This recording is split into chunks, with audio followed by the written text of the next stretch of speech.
In 2012, a single software bug wiped out 440 millions in just 45 minutes. Another tiny mistake and it costed NASA its $327 million spacecraft. And not just these two incidents, there are many of them. And this is why testing is important. None of these happened because developers didn't work hard. It happened because the risk areas were not tested properly. Software testing is not just about finding bugs, it is about actually preventing disasters before user actually faces them. In simple words, if developers build cars, testers make sure it survives. Nowadays, apps handle data from various sectors, let it be payments, health related, finance data.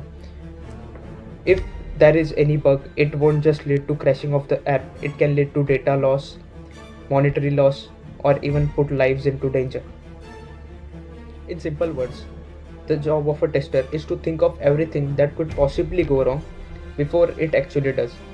They think like attackers, they try to break the system. They write automation scripts so that they can run the entire flow anytime they want, and they make it easy to monitor and analyze. Developers build softwares, but testers make them reliable. This is the first video on importance of testing, and we are just getting started. Follow along to become a job-ready automation tester and learn everything about testing.